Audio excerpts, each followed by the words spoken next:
for fantasy. Football franchise, talking about that guy.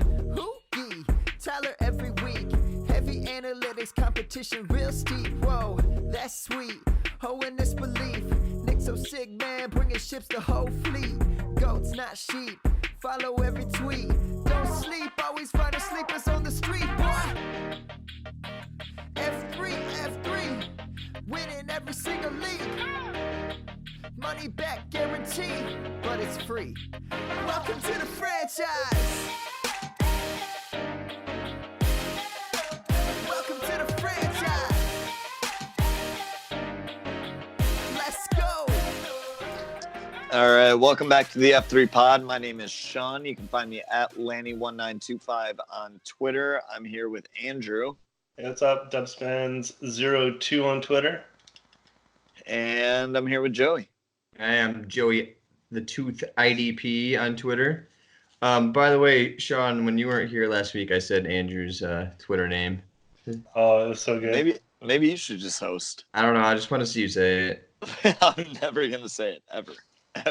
If I change it to a Lanigan fan account, will you say it then? I still won't say it. If you want to hear me say your Twitter handle, go back to episodes like 1 through 3. That's it. We can make a soundboard, Joey. We can make a soundboard and just dub it in every episode.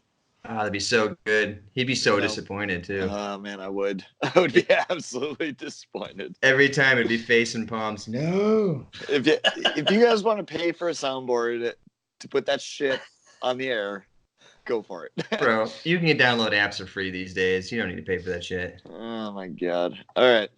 So we're getting down there. It's getting close to fantasy playoffs. This might be your last week, so you might be listening to this after you find out about the playoffs. So we're going to talk about a bunch of guys today that either you should be buying or selling as a contender or as a rebuilder going into this playoff/off season, depending on where you're at. So, Andrew, you got someone you want to talk about? Yeah, let's talk about the Chicago game a little bit. I think Anthony Miller was it's a couple games in a row for him. And I think Trubisky looked a little bit less terrible this week, if only slightly. Everybody looks less terrible against the Lions. Let's be real. I knew it was coming. I was going to ask Sean. I was going to say, was it Trubisky or was it the Lions? I was sitting there yesterday watching football with my dad, and he goes, "Oh, Trubisky had a nice game." I was like, "Yeah, we watched that. It was against the Lions. Like, it was Thursday." Of course, he had a nice game. We're terrible. Like, oh yeah. Are you buying Anthony Miller though? Like that's a couple games in a row. He's starting to. Well, we talked about Miller last week too, and we were a little bit skeptical because he's taking a little bit of heat for his route running. I said that. No, I said it wrong. Route running. So, what do you think? Anthony Miller is a fully capable route runner. He was my wide receiver one coming out of that draft class, which hasn't aged well. But, I mean, as soon as he got drafted by the Bears, I didn't expect it to age well. It's like, yep, you're tied to Mitch Trubisky. Yeah, you're not going to put up numbers. It's not going to be good. So I believe in the talent. I don't believe in the situation. I also don't believe the situation is going to stay the same. Like, there's no way after this year the Bears front office looks at that situation as like, yep, Mitch is our guy. There's no way, right? Right. I can't see how it could be. I can see a way. Yes, it's a slim possibility, but it's a possibility. Like, Mitch might be the quarterback next year, but there's no way that after this year the Bears front office legitimately thinks that's their guy. Like, you'd have to be fucking out of your mind to watch his tape and be like, yeah, that's the dude. So I heard or saw some people discussing, like, live during the game, how Nagy's, like, play calling, especially in the first half, was, like, designed to protect Trubisky because he had no faith in him. And so why are they trotting him out there? It's because, presumably, the front office is saying that he's, like, put him out there. Like, you have to. Like do you buy that whole hip injury story? No. Well, I mean, I guess what's the story? I don't think he was hurt. Right. And so like they covered up benching him with a hip injury, and then miraculously he's healthy to play the next week, probably because the front office is like, listen, That's our guy. that's our guy, so you're going to play him, or else you're going to find a new job. No, I think they just don't have a better option, or at least they don't have an option that's going to take him anywhere. You know, like Chase Daniels isn't he's not a game breaker. No, what they should have done is trade for David Blau before the trade deadline. Oh my God! Why don't they go out and grab themselves Nick Foles? Jesus Christ! All right, we'll get to Nick Foles here, but yeah, I think I'm buying Anthony Miller when he starts having a couple down weeks, because like right now, I think is a bad time to buy him because he's had a few solid weeks in a row. That's not going to last. Like Trubisky cannot put up the volume for Anthony Miller to continue succeeding. I don't think anyway. I've been buying Anthony Miller for the last 2 years though, knowing that Trubisky is not the answer. So I think this is like a really bad window to buy him. And it's not a good window to sell him either, because I think he's going to be better once he gets a better quarterback. So I'm a hold on Anthony Miller, and then in a couple weeks when Trubisky starts Trubiskying, then I'm buying him. So I think I'm still gonna look to buy him now anyway, just because everybody has no faith in Trubisky. Nobody has faith in him. Right. Okay. No one has faith in him, but at the same time, and I get it. He's had 3 straight good games, but how high is his value really? Well, okay. Here's the thing, though. Like, you're trying to buy from an owner. An owner is going to use that against you. They're going to sit there and be like, "Yeah, he just had 3 good games," and that's going to raise the price. Like, they don't have to believe in Trubisky to present you with evidence and be like, "Yeah, no, I'm not selling for anything less than X." Sean, Bortles got a 5th-year extension, right? I know Bortles played this week too. Yeah, he played. He had two pass attempts, I think. Yeah, he's elite. But if Bortles getting that much leash, why can't Trubisky? Because you saw what happened with Bortles. Yeah, I mean, like maybe he does, but why? And I guess I don't know. I even think that Bortles sometimes look like more of a capable thrower than freaking Trubisky. I watched Trubisky throw, and it's like he doesn't look comfortable. They're actually very similar players in my mind. But yeah, I digress. Let's move on. Joey, who do you got? I want to talk about James White. Yeah, he led the team in carries. Rushing yards, was second on the team in receptions, and he had 2 receiving touchdowns this week. So I don't know whether the carries will stick, but he's always been the receiving back, and that is the most consistent position on the Patriots, is the guy that catches passes out of the backfield. So I've been a James White truther for the last 2 years now, and he was dirt cheap last year, so I bought him a lot of places last year. I got him for a 3rd rounder this year. Yeah, and that's great value.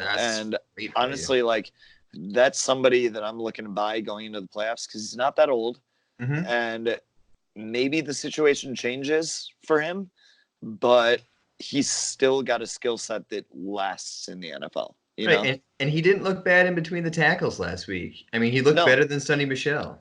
He's a Sony. He's a decent running back. Is that what I said? No, but that's okay. What did I say? Is you sure it's not my accent? Andrew Michel? You said Sonny. I said Sonny. Sony. Oh my gosh, really? I mean, that's a big deal. He's a Japanese electronics company, Joey. Can you imagine buying a TV and being like, "Yeah, I bought a Sonny"? I can, because it makes me happy. Sunshine makes me happy. It's not a big deal until you make it about TVs, and then all of a sudden you're a moron. So here we are. So yeah, I'm into buying James White because I still don't think anybody is a believer there, and I think that he could be valuable for a playoff run. And I think that if he's not valuable for a playoff run, you can use him next year still. You don't have concerns for him going forward? Not really. Like, I don't know that he's going to be a feature back anywhere, but I think that he has the skill set that he's going to be a producer for the next 4 years. Now, that was his biggest game of the year, clearly, right? But like, has he been usable previous? Like, I don't have him anywhere, so I don't really. I use him on a weekly basis. Yeah. Yeah. Okay. Yeah, Because in PPR he catches PPR, enough yeah. balls. yeah, but my perception is that they're just not. I guess they're. I'm just looking at his game log. He does have a lot of receptions. They haven't been playing from behind at all this year. Like that. That's the second game this year that they trailed in. It doesn't But matter they've been though. throwing the ball so much. Yeah. And it's I think- also it's just like Brady doesn't have the arm he used to have. He's looking Right. for short passes. That backfield look, like that's a good look for him. Yeah. Yeah, and plus that's why Myers and Edelman are the ones that are just racking up the receptions right now. They're both the freaking across the middle guys. Myers has been looking good. Yeah. He was one of my draft darlings. Same here. Yeah. That We're- dude, stellar route runner. You watch Kelvin Harmon's tape and you watch that and you're like, man, this guy's good. I just love his hands. I watch Yeah. you just watch him grab. Just We'll get to, it's exciting. Were either of you guys on Harry before he went to the Patriots? Me, I wasn't. No, Sean was like the Harry hater. I'm He's the the Harry. anti-Harry. I'm still the anti-Harry. Yeah, he doesn't look good. I was intrigued, but What do you mean he doesn't look good? He doesn't look good. All I've seen is positive things. I did not watch the game. Oh, really? Yeah. He's not separating at all, which I mean, I think that wasn't his game anyway, but that needs to be your game, I think, in New England because, like, I mean, that needs to be your game in the NFL. That was always my qualm with him, is that he doesn't run routes well, he can't separate, and he doesn't set himself apart in any way other than contested catch. And there's a lot of contested catch guys out there that, right. yeah, There are guys that succeed in the NFL without elite separation, though, right? without elite separation, without any separation. Right. So yeah, I don't know. I've never been in on N'Keal Harry. He for me was a third round draft grade, not a rookie pick grade, but third round draft grade. Wow. And I was crucified for that. But let's talk about one more here. Let's do Gardner Minshew coming back. Chew. Why did we even go to the Nick Foles experiment? Because they gave him money. Dollar bills. Oh They man, had to justify their investment. But they didn't. They just proved how bad it was. That's all they did. I wish teams could understand sunk costs. It's like, man, we already paid him this money. Let's just move on. We realized this was a mistake. Let's move on. So the mustache is back, and I'm thrilled about it. I don't know whether he's going to be a good quarterback, like long term, but we need to find out. And I really wish we had the last couple of weeks to find out. Mm-hmm. He's got great confidence. I love the dude's confidence. You're saying like you're a Jaguars fan now, Sean. Are you turning over a new leaf? No, God. I quit being a Jaguars fan when Blake Bortles left the team. Oh, And then I started being a Jaguars fan again when Gardner Minshew got drafted. So it was a brief window where I was not a Jaguars fan. But and then I quit being a Jaguars fan when they benched him, and now I'm back. It's a love-hate thing. Boy, this is all over the place. Yeah, no, it's I'll write a book about it one of these days. Ooh, I won't read it. I'm gonna get it on audio book and I'll listen to it. Yeah, I'll just talk for a while about Minshew's mustache and how Blake Bortles is elite. All right, take a short break, and we will be back in a minute.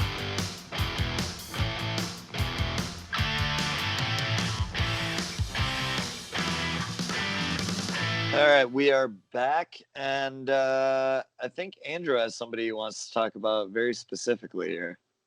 You mean Gardner Minshew? No, let's talk a little bit about the Dolphins.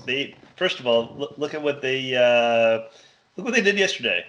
Like, do they know they're tanking?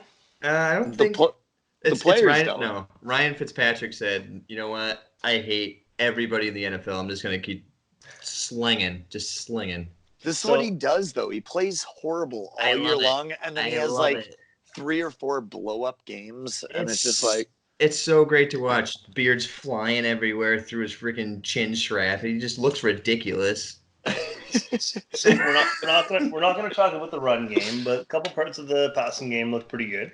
Devontae Parker's strung together a couple weeks, and Fifth-year breakout. Mike Gesicki Shut the looks fuck like up. You shut the fuck up. looks like he might have figured out how to play football. Yeah, Gesicki. I mean, obviously, he had a really disappointing rookie year. I was not out on him. He's an uber athlete, and tight ends take time, man. And Adam Gase was his coach. So for me, like, I have a lot of Gesicki shares, and I still don't trust using them on a week-to-week basis. Mostly because, like, honestly, I play very tight end heavy in Dynasty, where I invest in a lot of these athletes, a lot of guys with really good hands that start to fall in rookie drafts, guys like Mark Andrews, Gerald Everett, just stuff like that. So Gesicki has not been in my lineup, but I'm feeling really good about his arrow right now. Yeah, I'm a big fan of Gesicki. I mean, I was big at around draft time just after watching him in the combine. Like, he's uber athletic, and as long as he can just show he has any sense of hands. I've always said, if you can play volleyball, you can play football.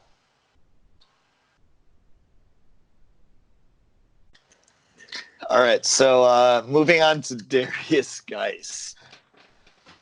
Before we go to Geis, hang on. I want to. You mentioned Gase. Sorry, you mentioned Gase. How does he still have a job in the NFL after seeing what all of his players have done since he left? I don't know. Tannehill looks like an MVP candidate. Devontae Parker learned how to play wide receiver. Like what is going on? Gase is terrible. When you saw in his post-game presser after he signed with the Jets, the look in his eyes, you were like, the post interview, the interview with his signing, like all the Jets fans were so excited about it, and then that interview happened. It was like, oh, everyone's man, he's on drugs. This is not the guy. This is not the guy. He's from a different planet. Cocaine's a hell of a drug. Oh gosh. So Darius Geis averaged 12.9 yards a carry, and he looked pretty sweet. I'm a known Geis truther, and I've taken a lot of shit about this from fantasy Twitter. Not to say I'm the only one out there. There's a lot of other Geis truthers out there, but I think I own him in 10 out of 11 leagues I'm in, or 9 out of 11 maybe. But he looked really good. AP's heading out the door. If you can buy Geis anywhere, man, like, buy him. He's a good running back. He's a very good running back, and they have a good offensive line too when healthy.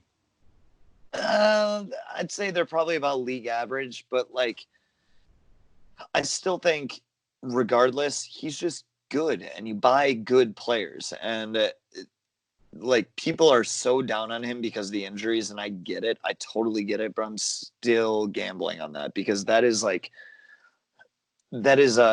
league winner. If you buy him low and he ends up being what he's supposed to be, that's a league winner. You got a taste of his ability this past week, and it was like, ooh, shit. Yeah. So I think if you're a contender, he's probably not in the cards. I mean, you might be able to sell draft picks for him, but like, if you're rebuilding, that's a piece I'm definitely targeting there. Mm-hmm.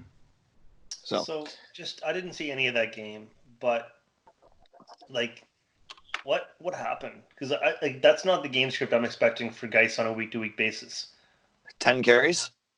Well, in addition to what Peterson, like, they ran the ball 30 times. Like, yes, that's absolutely what their game script is. Oh yeah. Brian Callahan was quoted as saying, "The team that runs the ball the most usually wins. I don't care about efficiency." But they're not always going to be ahead. Like, I don't think was they an care. anomaly. I don't think they care. Okay. Well, it was like the Raiders this past week against KC, where they were lost 40-9, and Jacobs had 100+ rushing yards. He had 100 yards in the first half. Yeah, that's fair. Thing is, though, I don't know that Chris Thompson is long for the Redskins. He's getting Right. older too. And he gets beat up all the time. Adrian Peterson is old as hell. Like, I think, yes, they want to use a committee, but I think that Geis is going to be the lead back in that committee. And I don't think you're paying lead back prices for a run first team right now. Right. Dwayne Haskins is not good. I've said it before, and I stand by it. I don't think Dwayne Haskins is going to be a good NFL quarterback.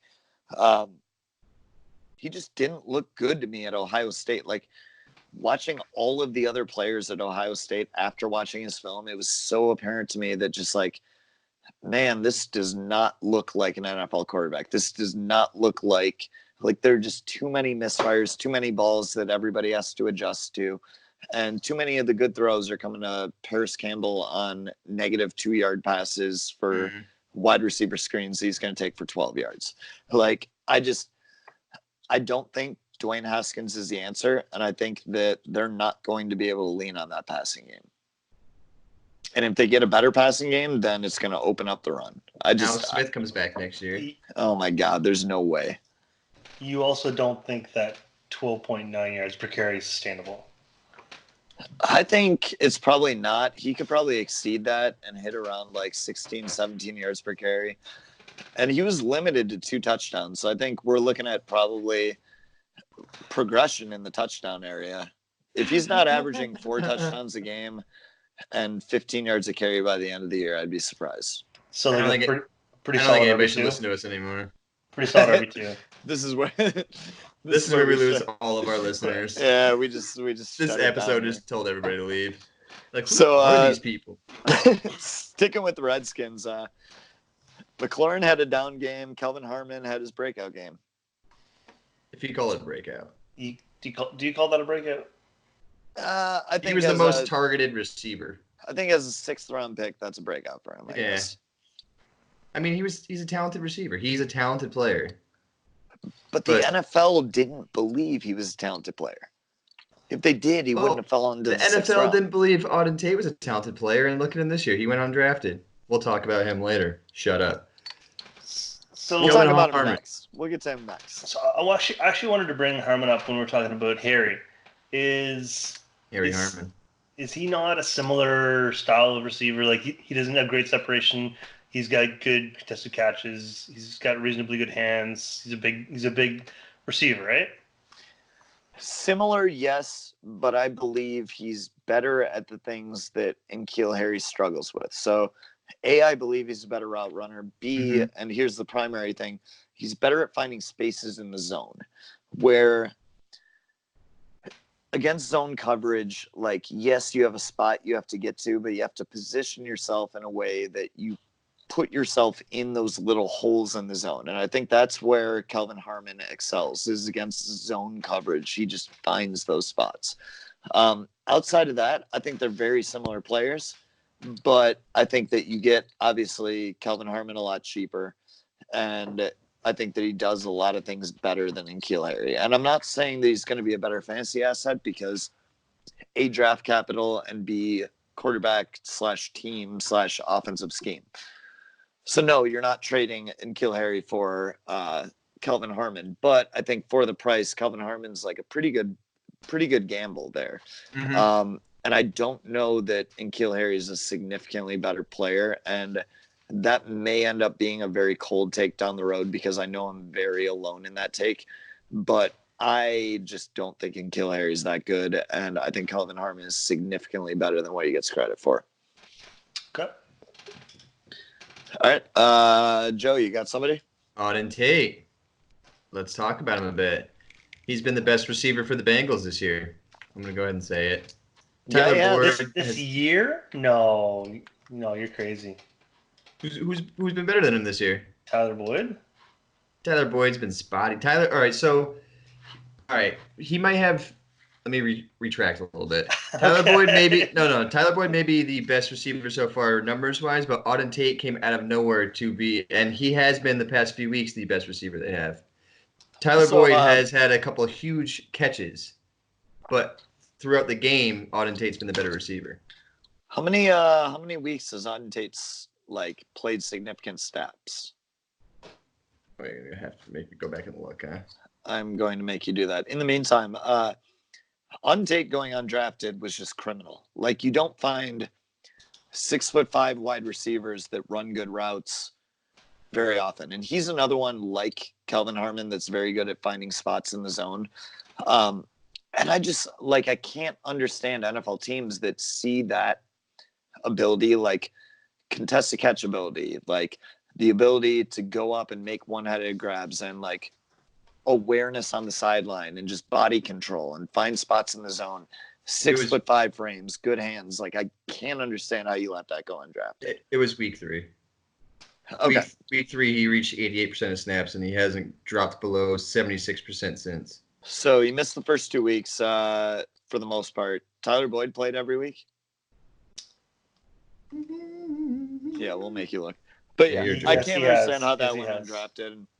He's one of those guys that I really held on to because I just believed it. Like, I watched the tape and I was like, there's no way. He ran like almost 4.7, I think, at the combine. And that was what just like torpedoed his stock. And for me, it was just like, man, that is not what he does. That's not what they're going to ask him to do in the NFL. So that doesn't move the needle for me at all.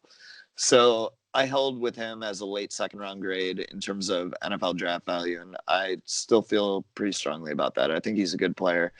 And I think you can still probably buy him pretty cheap because I think a lot of people just think he's a flash in the pan. Mm-hmm. And some of the people that didn't do a ton of research, like during the draft process, probably look at him as somebody they didn't hear a whole lot about because after the combine, he just fell off the earth. Yeah, I'm a fan. I mean, obviously, I don't think AJ Green's going to be with the team long. No. Probably not past this season. And Tyler Boyd, I don't see as a true number 1 receiver. Nope.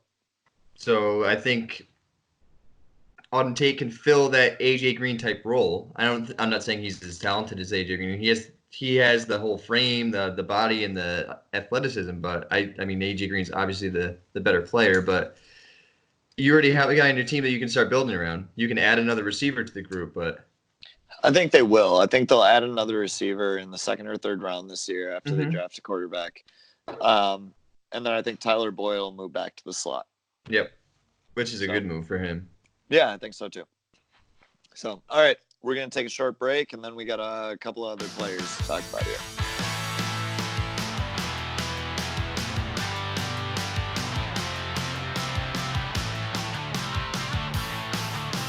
All right, we are back. Andrew, who do you want to talk about? On the spot, let's go. Adam Gase. Oh. Raheem Mostert. I think Shanahan is a progressive enough coach to understand that it's not how much you pay a guy, it's who's getting the job done. And they have that stable of backs. And I was a big Breida fan, and unfortunately he's hurt. I was not a big Coleman fan, and he's not, he shouldn't say he hasn't been producing. He's had a huge games. But Mostert, every time he's gotten opportunities, he's produced. Yeah, he's just I don't know. I think he's electric. I think that's part of it is his athleticism, and I think that the Shanahan scheme, it capitalizes on players' athleticism. So I'm excited about Mostert.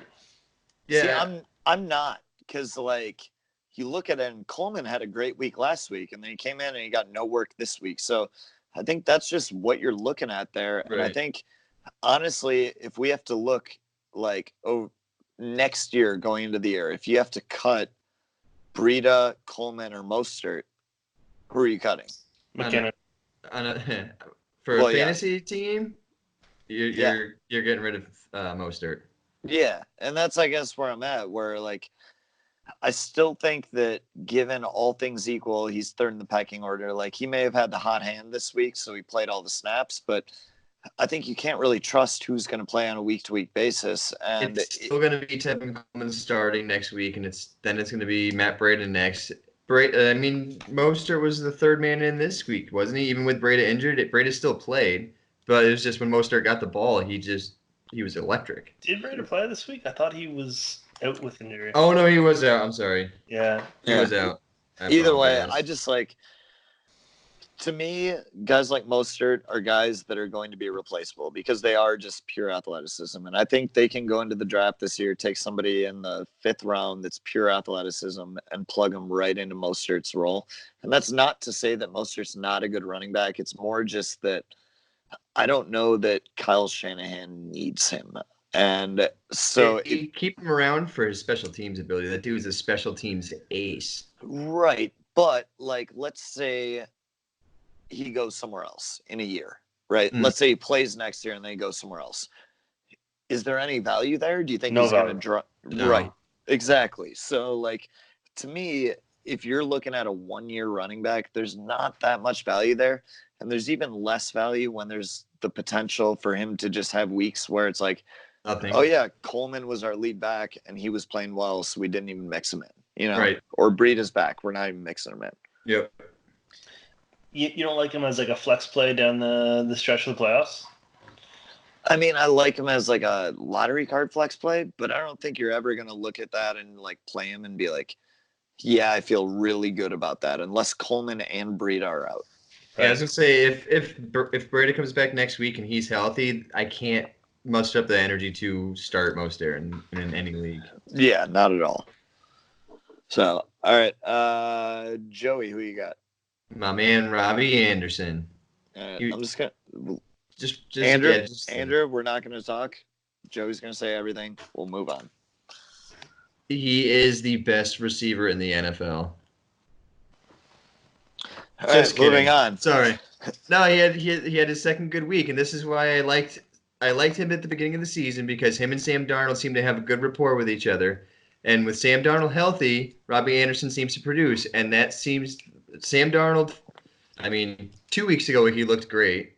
I was at that game. He actually looked pretty good, and Robbie Anderson had 86 yards. This week Sam Darnold did not look great, but Robbie Anderson still produced. He went over 100 yards.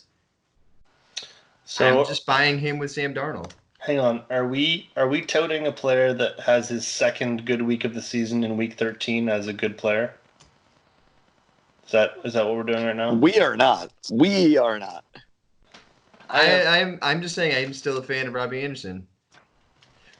Listen, Gase will be fired.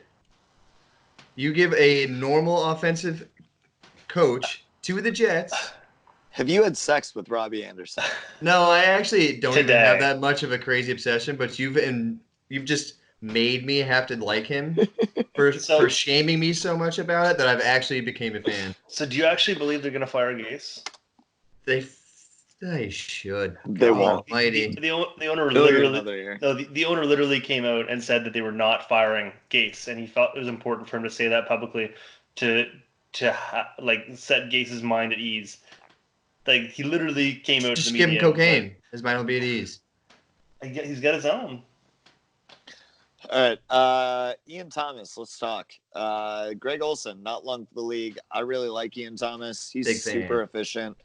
And he's somebody where I own almost everywhere at this point, because there just keep being buy windows where everyone's like, oh, he's going to be the guy. And then Olsen comes back and it's like, okay, we can buy again.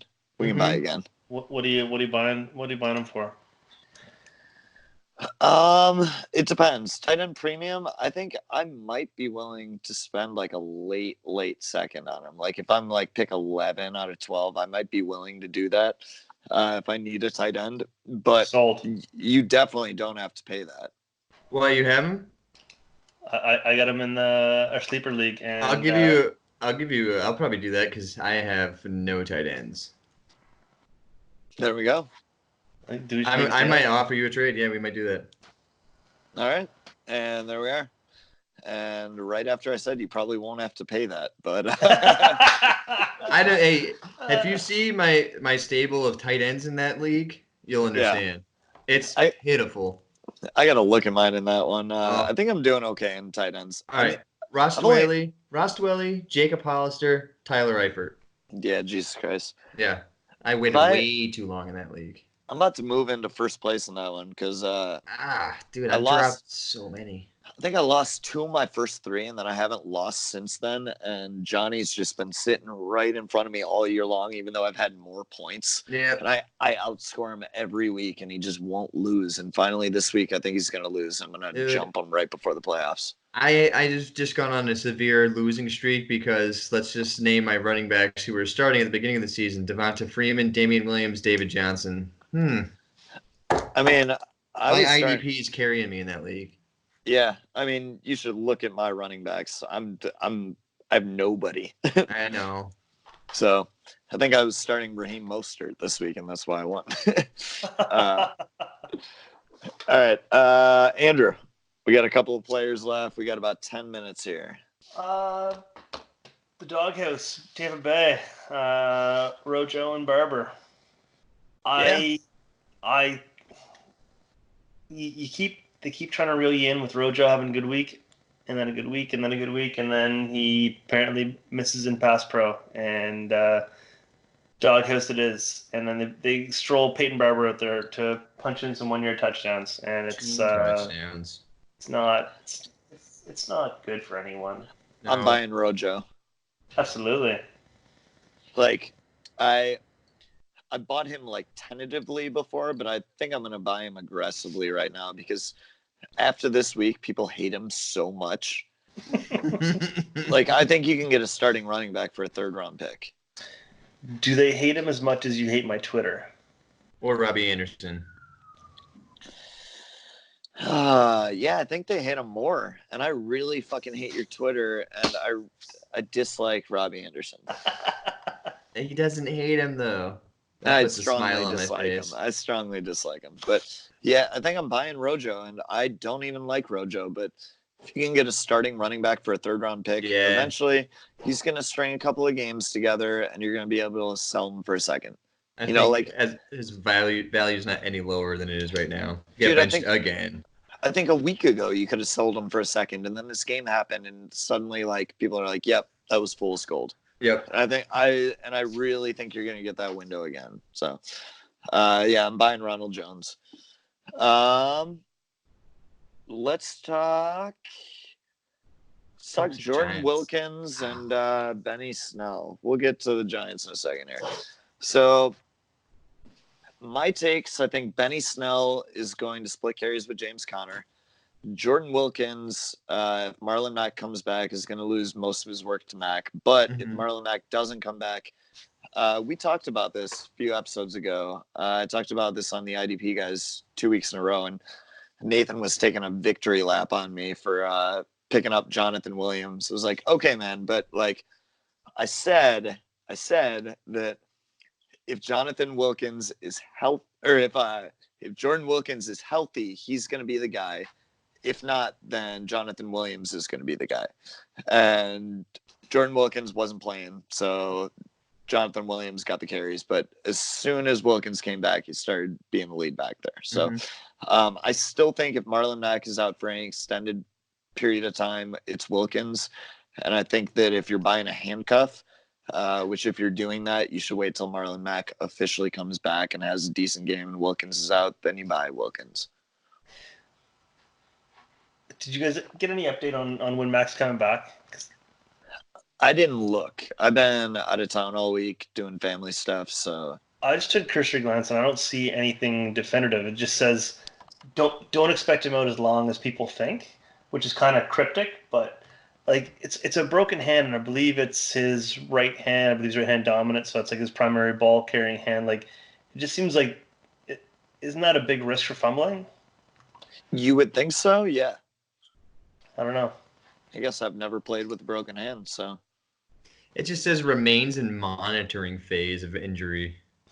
I have played volleyball with a broken wrist before. How was that? That just doesn't seem smart. We won. Okay, how was that for you, though? Painful. Yeah. All right. We got a couple more guys. Got about 7 minutes here. We got Giants. 3 more guys. All right. Let's talk Giants. Darius Slayton. Now I want to say number 2 receiver on that team. It's entirely possible.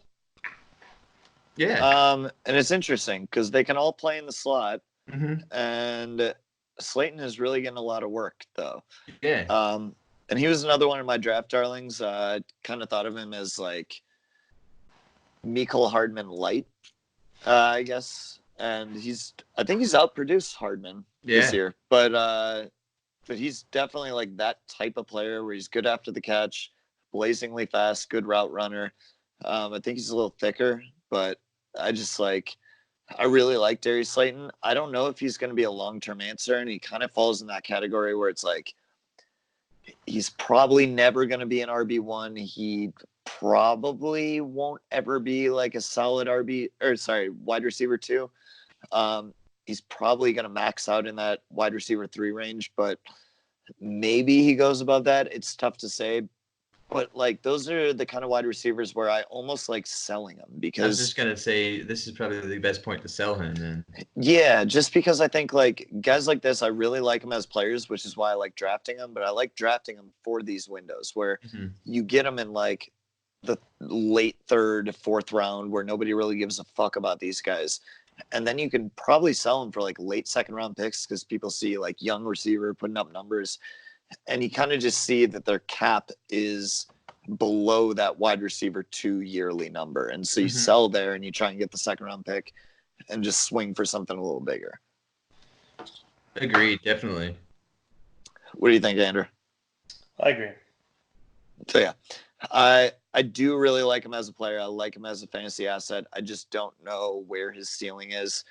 And I think that if you can get like a 2nd round pick based on the age, the potential, the fact that they have a young QB and the production so far, I think you probably sell him there. Well, I Uh, think him and Daniel Jones starting on the second team this year together helped out a lot because then when Daniel Jones came in, they had a rapport together a yeah, little bit. absolutely. As slight as it was still there. No, that always helps. It's Yep. backup quarterback syndrome. Yeah. So then let's go to Caden Smith. I know, Joe, you wanted to talk about him. Yeah, he's had I think at least 7 targets 2 weeks in a row now. I think he actually led the team in targets this week. I mean, he's obviously not the answer at tight end for the Giants because they have Evan Ingram. But I think he could be trying to showcase himself for an actual gig next year. I mean, he was drafted by the 49ers. They released him. So they didn't really need him. They had Dwelly beat him out. They still had Garrett Selleck, who was coming back from concussion. They still had Kittle, obviously. So they got rid of Caden Smith. I mean, the past 2 weeks, he's actually done pretty well. Yeah, he's performed really well in spots. I don't know what you do with them though, because you're not buying them if you're rebuilding, and you can't really sell them to a contender because Evan Ingram's going to be back for the playoffs. Yeah. So I don't like. What are you trying to do? What's your take on him? My take is I just hold him, sit him on my taxi squad for the year, and just see if he moves, if he gets another job next year. Because you could have somebody who just comes up and fills in the role. I mean, he could go somewhere over to like Jacksonville. I mean, I love Josh Oliver, but he has yet to see the field this year. But Do you think they're going to cut him though, or does he end up just being the backup to Evan Ingram? well, they still have Rhett Ellison too, and Ellison was out with a I think a concussion. Yeah, and I think his production right now might actually hurt him because it might earn him that backup job over Red Ellison, which then just sticks him in purgatory. But then, if you think about it in that way, he is on the Giants, who are thin at receiver. So, do they run more two tight end sets? Yeah, maybe. I don't know. But still, it's not a valuable position to be in. No. So I think if you can sell him, you do. I don't think you're going to be able to though. Yeah. Andrew? I'm out. Excuse me? I don't have any. Are you asking me my opinion or somebody to bring up? Were you listening to us? Absolutely. You're talking about Keaton from New York Giants. I thought you were asking me. All right, moving on. Alan Lazard. Alan Lazard. There we go. I am not a believer in Alan Lazard. I don't think he's a good wide receiver. Aaron Rodgers is a good quarterback, and I think that whoever they stick in there and whoever's playing just gets targets. And I think that realistically, if anybody shows up next year, Alan Lazard is out. So I think there are people that are trying to buy Lazard on the off chance that he ends up being like a guy in Green Bay, and I will take anything for him. Mhm. I'll take a third for Alan I'll Lazard. sell the crap out of him right now. I do think he stays with the team because when it comes to the Green Bay Packers, if Aaron Rodgers likes throwing you the ball, then you're going to stay with the team. Jake Kumaro, though. You remember that whole thing last year? That was the thing. People were But he buying him. never got game action. Like Lazard's actually gotten game action where there was times where he was actually the wide receiver one. Right, that's because he got hurt before the year. But then he built confidence with Aaron Rodgers. Okay, but we had the same thing last year with Valdez-Scantling and with Allison. Exactly my point why you sell him now. But my point being is he will always be on the team. And he always has that, well, he's got Aaron Rodgers throwing him the ball. See, and I don't know if always be on the team is the thing because, like, Valdez-Scantling or Allison could be gone next year. They absolutely could. Equimania St. Brown was on the field last year, and then he was going to be cut until he had a fake injury that they put him on the IR for. Right. Just to stash them. Like, I don't think they have any sort of connection to any of these receivers. And I think until they get another Devontae Adams or anything like that, it's just going to be a rotation. So anybody on the Packers offense, I'm selling them for what I can get. So what do you see so differently in Auden Tate than Alan Lazard? Like, they're both 6'5". I mean, I haven't watched Tate, but to me that they have profile very similarly. Right. Profile very similarly, for sure. Auden Tate, a lot better route runner, better at finding spots in the zone, better in contested catch situations, in my opinion. Contested catches, definitely, yeah. And better after the catch. He's a smoother player, whereas Alan Lazard didn't really create any separation, and Auden Tate did. He didn't have the athleticism to create separation, but he did it in other ways. Okay. So it just I don't know. To me they profile very similarly, but Green Bay is a better quarterback. So that's why I'm surprised you're so high on Tate and so low on Lazard. To give you an idea, when I graded them on film, I had Alan Lazard as a late 5th round pick, and I had Auden Tate as a late 2nd. That was going into the draft. So, and that's speaking in terms of the NFL draft, not rookie picks. Right. So going into the draft, that's where I had their film graded, and that was including combine scores. Because basically I didn't really give a fuck about Auden Tate's combine scores, because looking at his skill set, like, long speed was never going to be a part of the equation. That was never going to be what they asked him to do, and that was okay for me. There are plenty of wide receivers in the NFL that succeed that don't burn people deep. They win in other ways. So to me, Alan Lazard didn't have like a calling card of a way that he won.